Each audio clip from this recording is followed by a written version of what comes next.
Hello, friends. It's your pal, Seth Werkheiser. Another episode of Later. Stories are moving on, moving forward. However we do this, we're making this all up as we go. Been having conversations lately with a handful of great, fantastic people. Experiences, recent issues, recent job things, recent personal things, and battling a lot with self-doubt, negative self-talk, the battering of self-esteem as adults. And again, I mean, only so much of this I can speak from my experience and not so much in a PMA, hey, everything's going to be all right kind of way that I may share on Twitter. Because those come from a place of hope. But underneath, there's still a lot of reality. There's still a lot of, got to get through this day. There's still a lot of, look, sometimes I'm not super stoked when I put that stuff up, but I put it up. You know what I mean?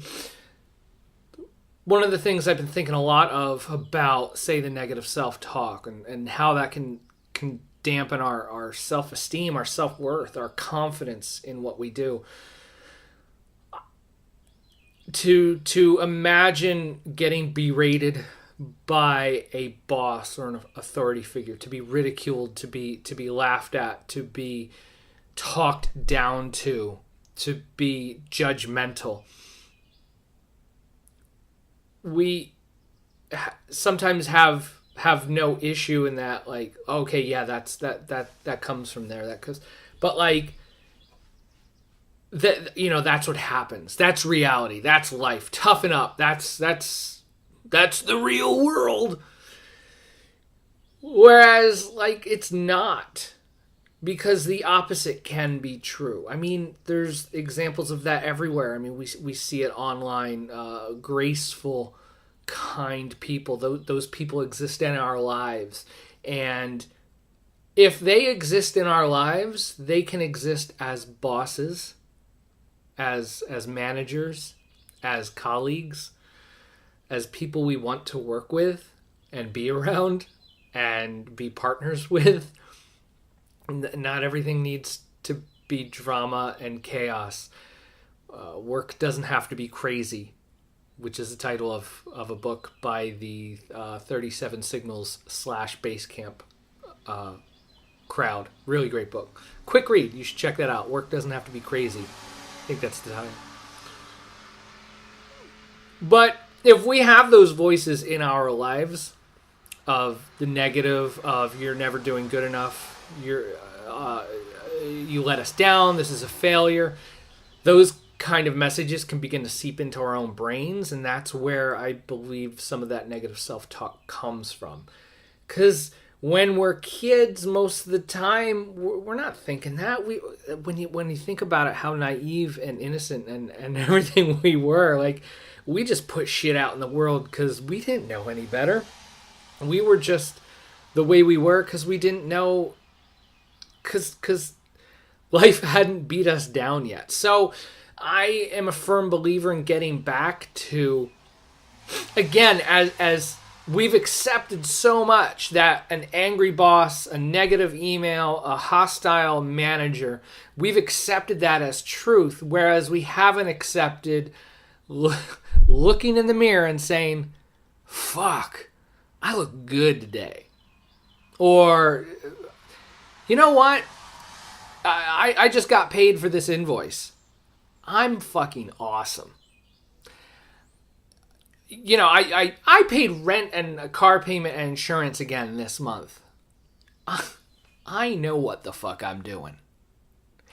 We have a hard time, you know, those invoices come in, those checks come in, they get the direct deposit goes in, and we're all just like, yeah. But we don't celebrate those moments. Yet we'll take those negative thunderbolts, lightning bolts from the heavens, from assholes, and we'll stew on it And I believe that we need to focus. We need to make literal intentional energy into those other awesome things. The paid invoices, the meal you just paid for a friend because you had a couple extra bucks to spend this week. You know, being able to afford nice things. Celebrate that shit and let that run around in your head. Not only that, and not just money stuff, but friendships that we have, opportunities that we have, people in our lives. Celebrate the people in our lives. Call them, text them, reach out, send an email. Because those things are amazing and awesome. To think our lives could be filled with venomous, putrid, horrible people. But they're not. So celebrate that. So much, your inner circle, the people that you surround yourself with are such ammunition against the self-talk, a negative self-talk, against the blows to your confidence. Hang around and talk with those people. Get on the phone, shoot an email, whatever.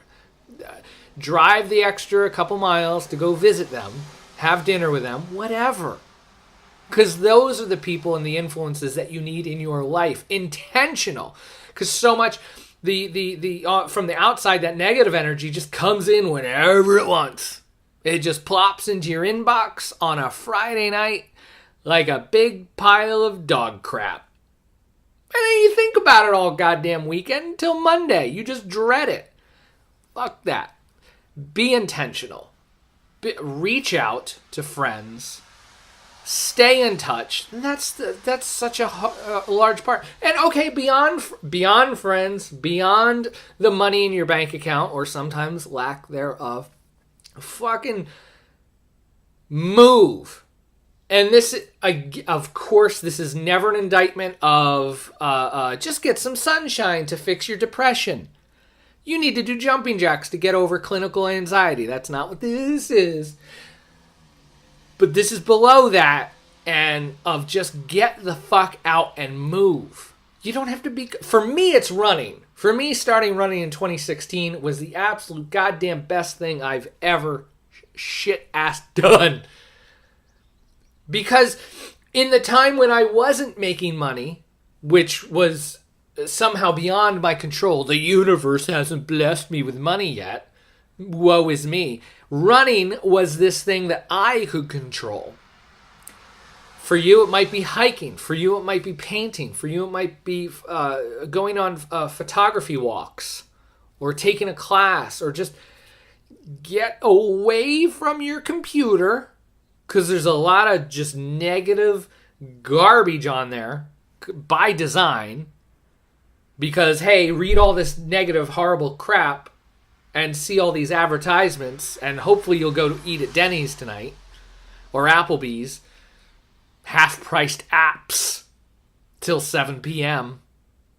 Fuck that. Get outside, read a book, watch an amazing documentary. Don't just sit and stew. We can't sit, we can't stew, we have to move. And again, that doesn't mean you have to become a runner. Go on a hike. Go walk around the library. Go walk around the mall. Just move. Go take the long way to the coffee shop. Go to the coffee shop or the tea house or whatever beverage of choice that you enjoy. Just get out. And when you're out, don't look at the phone the whole time. Intentionally put that away as well. Be with yourself. Learn to be happy and content with who you are. And you have to fucking remind yourself, I'm awesome. I know I'm a great person. And there's so much to read out there about how your self-worth isn't defined by how much you contribute to capitalism or how much money you have in your bank account. And I know. And I'm not saying money doesn't buy you happiness, but money buys you choices. We need to make money because we live in a hellhole of society. And that's just the way it is. Surround yourself with amazing people. Be in touch with those amazing people. Listen to amazing music. Listen to music that makes you happy, even if it's guilty pleasure stuff. There are no guilty pleasures. Like what you like. And just and move. And fucking move. Move. Get a bit out of your comfort zone. And that's, again, it's so cliche, but it's fucking true. Get out of your comfort zone. That's how you grow. That's how we evolve. That's how we move forward. Does running hurt? Fuck yes, it hurts. I've been doing it since 2016, almost 3 years now. July 7th, 2016. Coming up on 3 years. Still hurts. You learn to manage the pain, the discomfort. I learned, back then running for 10 minutes was uncomfortable. Now I can run for an hour and a half and not walk funny later. And someday I hope to run for 2 hours at a time. Well, I already have. I've ran a half marathon. But all that to mean, like, I didn't do that before. I could do it now. And you can practice your positive self-talk. I'm awesome. Listen to Andrew WK, Party Hard. I'm super cool. I'm awesome. I have friends. Whatever. Again, we accept without question the assholes out there that bring us down and treat us horribly by default. Turn it around and make the default, I'm awesome. Make the default, I'm an awesome person who can make money and have an awesome circle of friends and do shit. So that's my advice for anyone out there. Get in touch. hi@sethw.com. Hit me up on Twitter, whatever. Get in touch because you're pretty awesome.